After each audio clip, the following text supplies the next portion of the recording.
What's going on YouTube? Welcome to my YouTube channel. Today we're going to do a video on compact discs. How do you make money reselling them? What's the proper way to take photos? What's the proper way to ship it? We're going to handle it all in this video. I'm going to try and cram this in under 10 minutes, so I don't want to bore anybody. But number one is, on your actual media, dude, don't spend a lot of money. Don't go into like Goodwill and Savers, be like, yeah, $2.99. This thing's awesome. Everyone will buy this. They'll give me $10, and then you get home and it's like, oh my goodness, there's other sellers selling the same CD for $5 with free shipping. Why did I just waste $3, $4 on it? Well, I guess I'll keep it and play in the car, you know. So don't do that. So number one is pick up media that people actually like Toto here. He's pretty famous, right? This group's pretty famous. And also pick up media that's in really, really, really good shape. I mean, like pristine. Don't sell junk because people don't want to buy junk and you're wasting your time. So this is an actual standard jewel case. This one's really cool because it's from 1990 and it's an awesome shape. The inlay is mint. I don't think it's ever been taken out. The CD looks like it's never actually been played. There's no signs of cleaning, nothing. So this would be graded mint disc, mint inlay, and excellent case. There's a little bitty crack here. And this is how you take photos. Ready? Pay attention. It's going to be really fast. First, you need something to rest your CD up against. This would be photo number 1. This would be photo number 2. This would be photo number 3. Taking the media here. This would be photo number 4. Don't get the reflection of your light booth. Move your camera up. Or shoot it in a manner where, like that. So that'd be photo number 4. And then lay it down. Photo number 5.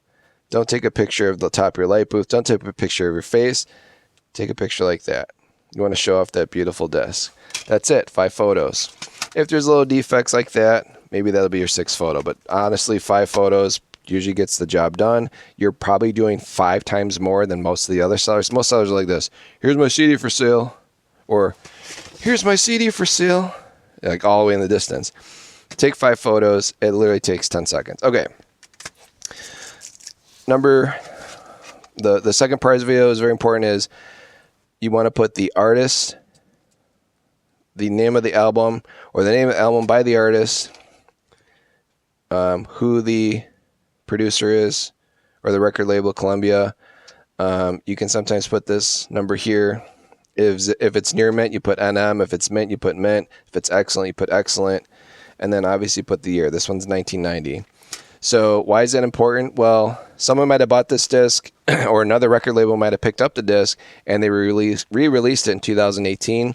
And there's millions and millions of copies of this CD out there for $5. So how is someone supposed to know that this one that I'm listing is from 1990? It's a thicker case, higher quality CD. People that buy music and know the difference will spend more on something from 1990, especially as minty and beautiful as this is. Okay, so you did your job. You priced it out correctly. Someone bought it from you. Here's the important part. You want to buy this. You want to buy sandwich bags from the dollar store, $1.25. Gets you 58 today. Today is December 23, 2024. And you want to basically take your CD and place it inside the bag, and you want to store it that way. Now, another important thing is when you actually get to sell it, and I probably should do this ahead of time, you want to take a little square piece of bubble wrap and you want to place that right here on your CD like that. So that way when you close it and you ship it, this disc can go like this, like this, like this, and the disc is not going to go flying around. If you don't put that piece of bubble wrap there, you're really, really taking the risk, especially some of these older holders. This doesn't hold the disc as well.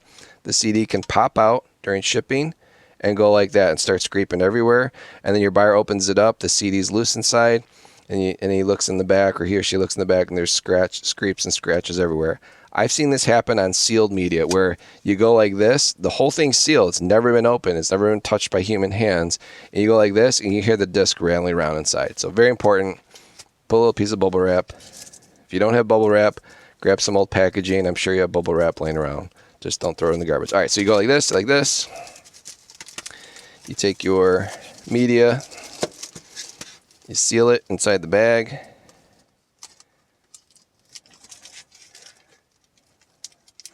And these fit like very, very snugly, so they fit perfectly for a jewel case. All right, so we're sealing, and the reason why we're doing this too is we're keeping water and moisture away.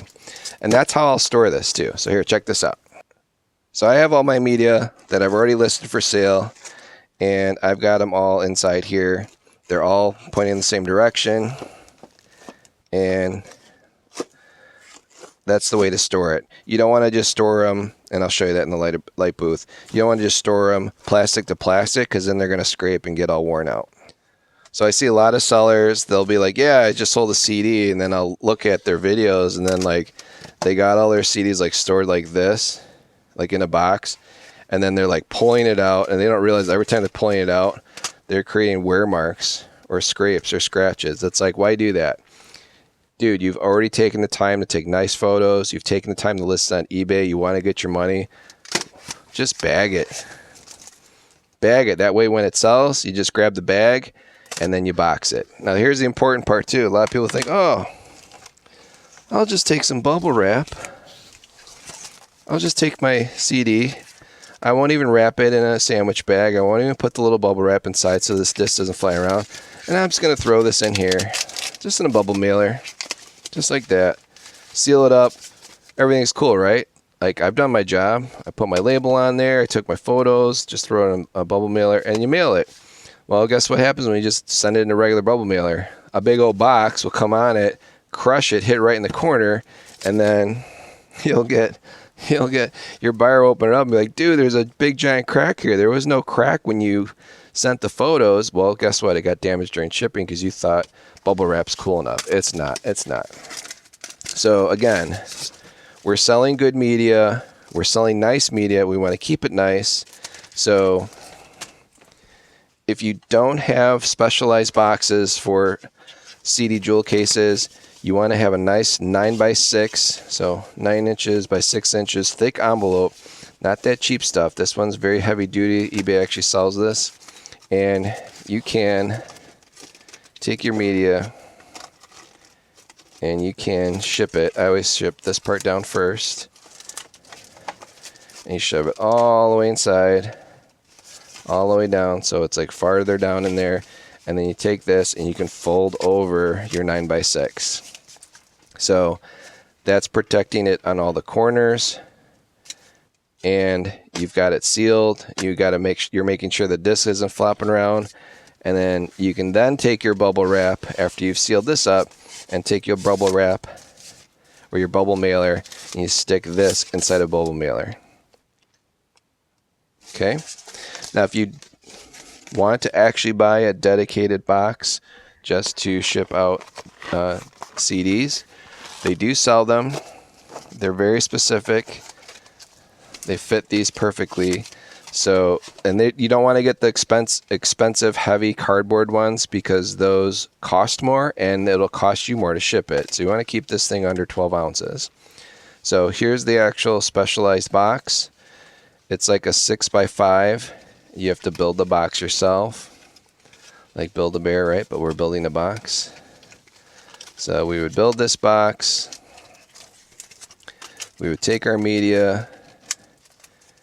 It barely fits inside there, but that's cool. And then take this. It's self-sticky too. You just got to peel it off, and you can ship it like that. And if the disc is very, very important to you and you spent 20 bucks, you could technically stick it then inside a bubble mailer like this. And then you fold it over. So we've got a layer of bubble inside so the disc doesn't bounce around. We've got a sandwich bag that we got 58 of them for $1.25 plus tax to make sure that moisture doesn't get on the disc. We've bought a specialized box just to put it inside, but it sounds all fancy and all, but it's probably like under 10 cents. And we've got a nice bubble mailer. Again, if you get enough of these bubble mailers, you get it for under 10 cents. But Would we want to do this if the CD was like worth only $2? No, because you're going to lose money, especially if you spent $2 to sell this $2 CD. So I recommend get the media as cheap as you possibly can. Get media that actually people want to buy. Get media that is actually in nice condition, like something like this. If you get a bunch of media like this, so this is part of the lot that I bought. I'm into these CDs for 49 cents a piece, which is super cheap. This one, I'm going to replace the jewel case on. I mean, I could sell it like this and maybe get $3, but if the jewel case looks nice like this, I can probably sell this for $7. And it's old. Like, it's an old CD from, look at that, 1988. Now, if this was from 2018, it'd probably only be worth $3-4, and I would not replace the jewel case. I would probably just donate this. I wouldn't even waste my time. Unless I like the artist, then I'd listen to it in my car. So hopefully this helps you guys out. Buy the media that actually people want to buy. Try and look for the vintage stuff from like the 90s. Collectors really like this. I think this format's coming back. Think about it, guys. People already buy tapes, cassette tapes. Those are way overvalued now. Those used to be like throwaway items because guess what? Everyone threw them away. Albums have always been kind of collectible. That's making a comeback. But that format's so big, like you need a lot of space. I think CDs is what the next format that's going to become popular. And people that have the vintage discs or have the media that not everybody has, you know, and again, it doesn't have to be media that you're into. Like, I'm not into really country music that much, but I find I've come across a lot of Christian and country music and like just religious music or just people preaching, and people will buy that stuff. Again, the rare, the more collectible, the better. Don't just pick up the big artists. So again, hopefully this video has helped you guys out. I wanted to do a good job. I think it's like my fourth take on it, but hopefully this does a good job sharing what I've learned so far. If you could add any additional comments, that would be great. If there's any other suggestions or things that I might have missed. But again, don't spend a lot of time. Don't spend a lot of money. You're providing a service above and beyond the big box sellers that just take, generic stock photo. Like, don't compete with them. If you pay $3 for yours, and they've got brand new ones that they're selling for $5.50 for free shipping, don't pick that disc up. Just donate it. Don't even waste your time. You're not going to win. Now, eventually that big box buyer will run out of those brand new ones, and there'll only be these used ones. But in the meantime, you're going to be sitting on this and sitting on this, and that's dumb. So again, let me know in the comments if there's anything that I've missed with this video. But I appreciate you guys watching. Always here to help you guys out. Please like. And if you could hit the subscribe button, that would be so helpful. I'm very close to 4,000, which is amazing considering I've not been on YouTube that long. So again, appreciate you guys. Catch you on the next one. Bye-bye.